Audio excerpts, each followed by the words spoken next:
Panorama group, जो सोचता है वो करता है। दो चरणों में बिहार विधानसभा 2025 का चुनाव हो। हमने मांग किया कि बूथों की जो मतदाताओं की जो संख्या 1200 है उसको घटाकर 800 कम से कम किया जाए। तो पूर्ण है कि जो सीनियर सिटीजन्स हैं उनको चुनाव आयोग व्यवस्था करे बूथ पर लाने का, या जो दिव्यांग हैं उनके लिए। हमने मांग की है कि जो 3,66,000 वोटरों के और नाम कटे हैं उनका भी नाम कारण सहित विवरण सहित किस आधार पर इनका नाम काटा गया है इसकी जानकारी चुनाव आयोग सार्वजनिक करे। नमस्कार, आप देख रहे हैं न्यूज़ नेशन। मैं हूं आपके साथ है नरोत्तम सिंह।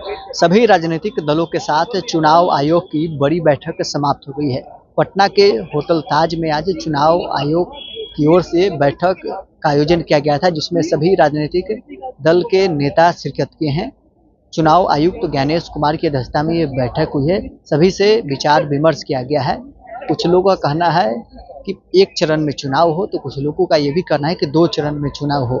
तमाम जो पार्टियां के नेता बाहर निकल कर आ रहे हैं, लोजपा चाहे भाकपा माले हो या कांग्रेस, उन तमाम नेताओं का क्या कुछ कहना है, छोड़ जाते हैं आपको इस वीडियो को। पक्ष रखते हुए हम तीनों लोग उस बैठक में थे, राजेश भट्ट जी, अमित कुमार सिन्हा जी। हमने कहा कि 2 चरणों में बिहार का चुनाव कराएं। 2 चरणों में बिहार विधानसभा 2025 का चुनाव हो। हमने मांग किया कि बूथों की जो मतदाताओं की जो संख्या 1200 है उसको घटाकर 800 कम से कम किया जाए। और तीसरी बात जो हमने कही, जो बहुत महत्वपूर्ण है, कि जो सीनियर सिटीजन्स हैं उनको चुनाव आयोग व्यवस्था करे बूथ पर लाने का, या जो दिव्यांग हैं उनके लिए। और बूथों पे सुरक्षा बल की पूरी व्यवस्था की जाए, क्योंकि बिहार हिंदुस्तान में पहला सिंगल राज्य है जहां अकेला चुनाव हो रहा है। इसलिए हमने टीएन सेशन की भी याद कराई कि टीएन सेशन साहब ने 1995 में ये साबित किया था कि हर मतदाता अपनी स्वेच्छा से वोट डाला था उसने, और यही वजह है जो बड़ा अच्छा मतदान का प्रतिशत हुआ था। मतदान का जो प्रतिशत बढ़े उसके लिए 800 वोटर्स जब तक उस बूथ पर न होंगे तब तक वो संख्या नहीं बढ़ेगी। जहां 1200 होगा तो यकीनी तौर पर उसमें टाइम लगेगा और 5-7 बजे के बाद तो चुनाव खत्म हो जाता है। ये 3-4 बातें हम लोगों ने रखी है और चुनाव आयोग ने हम लोगों को आश्वस्त किया कि निश्चित रूप से आपके इन सुझावों पर हम लोग विचार करेंगे। आयोग को क्लेरिफिकेशन देना चाहिए, इसका जवाब ज्ञानेश कुमार जी दे रहे थे। हमने मांग की है कि जो 3,66,000 वोटरों के और नाम कटे हैं उनका भी नाम कारण सहित विवरण सहित किस आधार पर इनका नाम काटा गया है इसकी जानकारी चुनाव आयोग सार्वजनिक करे। हमने दूसरी मांग जो की है कि जो नए वोटर जोड़े गए हैं 21 लाख 21.5 लाख बताया जा रहा है, तो हमने इसे मांग की कि ड्राफ्ट में जिन लोगों का नाम गलत तरीके से कटा और उन्होंने दावा आपत्ति की, तो ऐसे कितने लोगों का नाम चुनाव आयोग ने जोड़ा है, इलेक्शन कमीशन ने फिर से जोड़ा है, क्योंकि पता नहीं चल रहा है।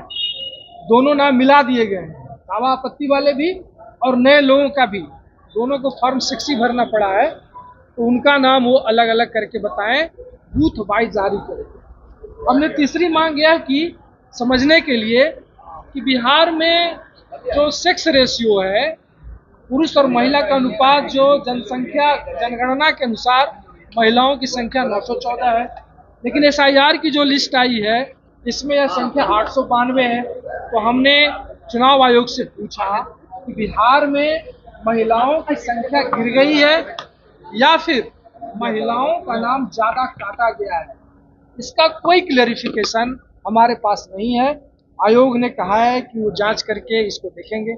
हमने 17C फॉर्म जो पोलिंग के दिन दिया जाता है पोलिंग एजेंट को, जो कहीं भी शायद ही नियमतः देना है लेकिन शायद ही कहीं भी पोलिंग एजेंट को मिलता है, तो इसको हम लोगों ने प्रमुखता से रखा आयोग के सामने कि हमारे हर पोलिंग एजेंट को 17C फॉर्म मिलना चाहिए। इसके साथ साथ हमने कहा कि 2 फेजों में चुनाव कराइए, क्योंकि बहुत थकाऊ हो जाता है, बहुत खर्चीला हो जाता है चुनाव, और उसमें तो आप जानते ही हैं कि जो फर्जी वोटर भाजपा ने बनाए हैं उसको एक जगह से दूसरी जगह ले जाने में सुविधा होती है यदि 2 चरणों में चुनाव होता है। तो हमने 2 चरणों में चुनाव की मांग की है। अब वो देखिए क्या होता है, कितने चरणों में चुनाव होता है। इसके साथ साथ एक चीज हमने और मांगा है कि दलितों के, अल्पसंख्यकों के, गरीब टोलों में बूथ की व्यवस्था की जाए। यदि वहाँ कोई भवन नहीं है सरकारी भवन तो चलंत बूथों की व्यवस्था की जाए और साथ ही साथ प्रिजाइडिंग ऑफिसर की नियुक्ति में कमजोर समुदाय के आने वाले अधिकारियों की जगह सामाजिक रूप से वर्चस्वशाली जातियों के अधिकारियों को प्रश्रय दिया जा रहा है। तो इसको रोकने की भी मांग हम लोगों ने, 3 लोग हम लोग थे, रणविजय जी हैं, संतोष सर हैं, मेरा नाम कुमार परवेज हुआ, भाकपा माले की ओर से हमने ये चुनाव आयोग से बातचीत की और अपना मेमोरेंडम दिया है। कांग्रेस के अध्यक्ष राजेश कुमार जी के निर्देशानुसार 5 सदस्यीय कांग्रेस प्रतिनिधि मंडल जिसमें कौतम कादरी जी पूर्व अध्यक्ष, ब्रजेश प्रसाद मुन्नन, प्रतिमा दास, संजय कुमार पांडे जी और संजय भारती जी 5 आदमी ने मुख्य चुनाव आयुक्त महोदय से मिलकर कांग्रेस पार्टी के सुझाव रूपी आग्रह से अवगत कराया। अभी हम आपको कुछ भी बोलने की स्थिति में नहीं है।